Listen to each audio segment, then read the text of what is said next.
sides of this proposition.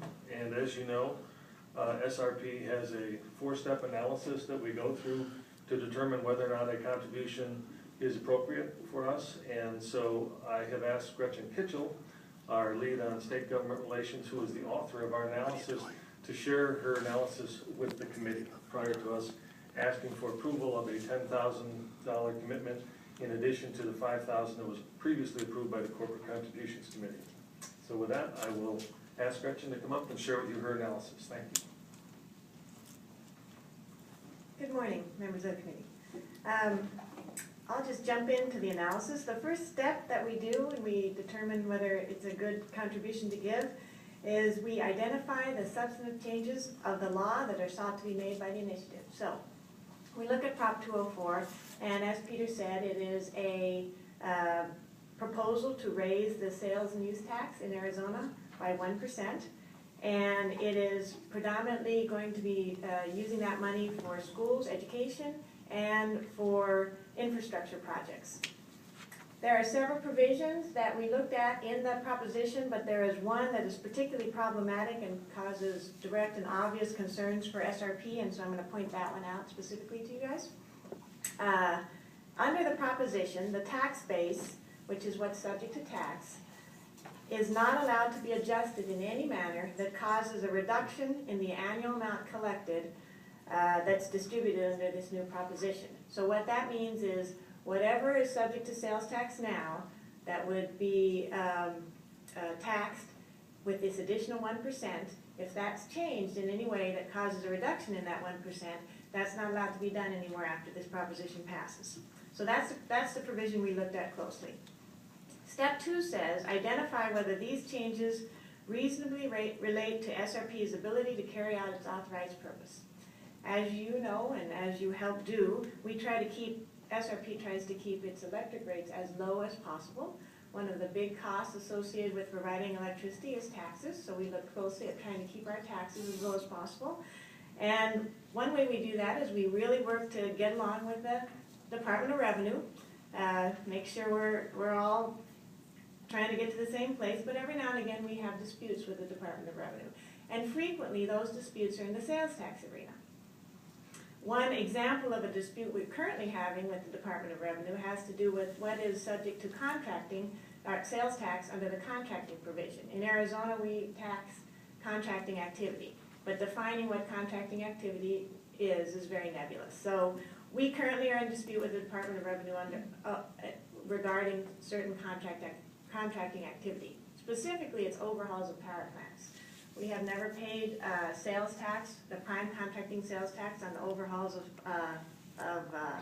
power plants, and the Department of Revenue every now and again thinks maybe we ought to. So one of the things that we do when we dispute these things with the Department of Revenue is we go to the legislature and we ask them for a clarification. When you said this was taxable, did you really mean this also? And the legislature makes a pronouncement. They pass a law that says, you know what, we meant this, but we didn't mean this. Under Prop 204, if that passed, we would no longer be able to go to the legislature and ask for a clarification. Is our overhauls, did you mean that was subject to tax or not? If they clarified it and that the Department of Revenue did an analysis and decided that was less money in than they thought ought to be coming in, the law wouldn't be valid under Prop 204. That's a big, big shift in power from the taxpayer over to the Department of Revenue. Big concern for the business community. So, and just this one issue alone that I've talked to you about power plant overhauls is worth millions of dollars to SRP every year. So it's a big issue. Sales tax issues are big. They're not insignificant. So step 3 says to determine the amount of the contribution and whether that reasonably balances with the district's benefits and finances. We've already given $5,000 to the No campaign. We've been asked to give another 10, and you weigh that in proportion to the millions of dollars at stake. It's a fairly reasonable ask. It is comparable to other things we've given that are similar. It's comparable to other business interests in what they give, so it's right in there reasonable. Step 4 says determine whether the contribution furthers the public interest. The stated purpose of Prop 204 is to increase the quality of education and to enhance jobs. there is a lot of dispute on whether this proposition achieves that goal. You can get arguments all over the map on this, and we can have a long discussion on this if we'd like. So I have a lot of facts on it, but there are a lot of segments of the business community that are supporting the no on 204. Cities and towns are supporting the no. Several thought leaders, even in education, support the no. And so SRP's contribution to the no campaign would be consistent and to the benefit of the public interest, consistent with all those people. So we think that this request for $10,000 into the no on Prop 204 does meet the four-step analysis. And with that, I'll answer any questions. In the past, we've always had a lot of comments on the purpose of the contribution. Was it just to get the vote out and advertise that a vote was coming up, or will we have a position on this? It's to get the vote out and to get, we always give to information, to provide information to get the vote out. So this will be get the vote out, and if we want to do anything as far as voting no, then we'd have to do it through a separate channel.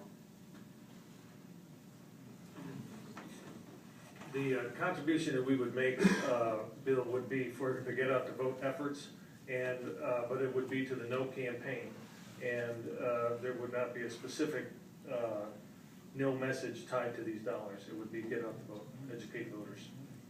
Thanks. Debbie, did you have a question?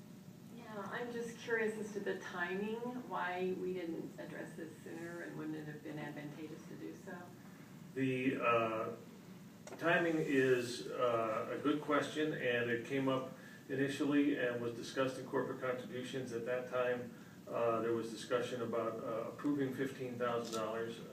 It was later determined that that committee has a $5,000 limit, so it would require us to come to the board for approval of additional funds. So that was really the reason for the timing. You didn't want to come to the committee, is that what you're saying? No, that's not what I'm saying. I thought the original request went to the Corporate Contributions Committee, and when that Contributions Committee acted, which was several weeks ago, I don't recall when the last meeting of this committee was, but it was some time ago, and the Corporate Contributions Committee acted, and they are limited to $5,000, and our recommendation was that we make a $15,000 contribution, which then required us coming to the committee. But no question, it's late, and the people that are proponents of no on 204 would very much have liked to have the money earlier. There's no question about that. I think normally with a charitable contribution, the committee has the determination within the $25,000 range. So it was just clarifying sort of what the range is for ballot initiatives. Yeah. And can I also ask just about that process where you go to the legislature to have them determine what they intended in the statute? Is that what she's describing? I was just curious, is that a committee or the legislature as a whole makes a determination, or their legal counsel, or what? Sorry, I'm not sure I understand your question. She mentioned it, maybe she could explain. Yeah, when you have a dispute with the revenue department, you can go to the court and battle your dispute there, or you can go to the legislature and get a new law passed that clarifies the existing law.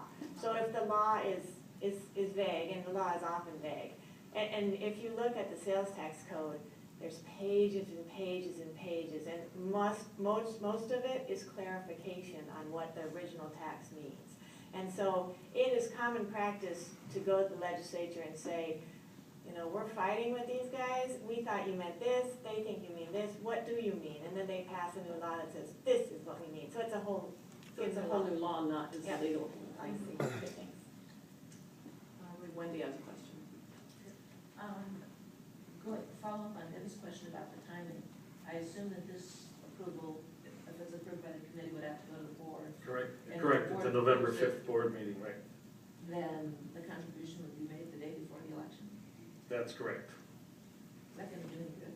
Or we're They're happy to take the money. They'd be very pleased to get it. They wish they could get it earlier, but with our system the way it is, we can't do it earlier. So they're very happy that they know that if it's approved by this committee, that they would not have a guarantee until the board acts, but that they could anticipate that hopefully it would be forthcoming. So they'll go ahead and spend the money and hopefully get it. Yeah. It's very possible that they could wind up with a debt situation where it would be very meaningful. They paid people that they promise to pay and then they aren't really paying them. And so the people that are volunteering all of a sudden get some money. So it's still good. Fred? Who are the initiators of this proposition? The initiators are, I believe, George Cunningham is among them, and a number of education interests.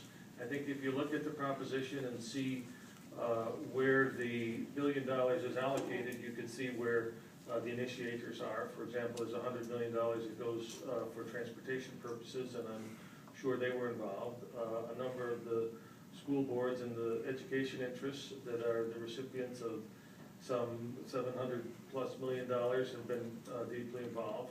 And I think those would be the initiators, and I think, and I'm not positive of this, but I think it's morphed over the months, but originally George Cunningham was very much interested in doing this. George was a budget director for Governor Mofford, and he was behind an effort to try and make sure that the 1 cent sales tax that was temporary did not expire. And I would also like to point out, for the benefit of the committee, that the 1 cent sales tax that was proposed by Governor Brewer was supported by this committee and the board, and we did make a contribution in that case for the temporary 1 cent. Are there any other questions? I'll make one comment.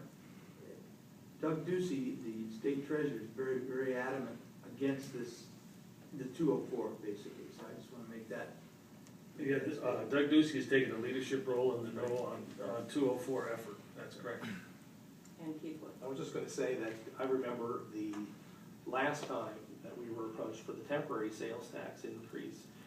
Discussions had been that one of the problems that's here in the state of Arizona is that we're one of the lowest when it comes to funding in the classroom, but we're one of the highest states when it comes to administrative costs. And that's disturbing to me. I still don't understand why this, like City of Phoenix, has 40 some odd elementary school districts when Mesa has one, when Scottsdale has one. It doesn't make, they need a unified system because we've got 240 plus school districts in this state, and we were told and promised by supporters of the temporary sales tax a few years back that the next step was going to be consolidation of school districts. And then we see Marty Schultz at APS that put together this, he was part of this commission that had been put forth by the governor to make recommendation on consolidation, and it fell flat on its face. And I just think that the school systems are going to have to figure out a way how they can minimize the administrative costs so that the money can get where it's needed, and that is paying teachers more money. It's about getting more supplies into the classrooms. It's providing kids with smaller classroom size so that they can be more positively impacted by the schools that they're in. And I'm just afraid that an increase in funding is just going to go to higher superintendent's fees and bigger school district administrative costs. It's not going to get to the source. And frankly, if people want a funding option, they should be able to hire and fire their legislator, to be able to lobby their legislator. I don't like being handcuffed to a permanent tax fee. And frankly, this is sort of like a Hebrew National commercial. We've got to answer to a higher authority, and the higher authority here happens to be our consumer. We just got done with a rate hearing increase. And our customers are saying we can't afford more than what they're being charged. And this is a pass-through. If we have to pay more taxes in lieu of, that's going to be passed through to our consumer. So I think you're saying no on 204? I'll make that motion. I'll make that motion. I'll second. We have a motion and a second. Is there any further discussion? All those in favor, please say aye. Aye. Any opposed? And the motion passes. Thanks very Peter and much. Gretchen, thank you. Our next topic is a report from the General Manager and CEO of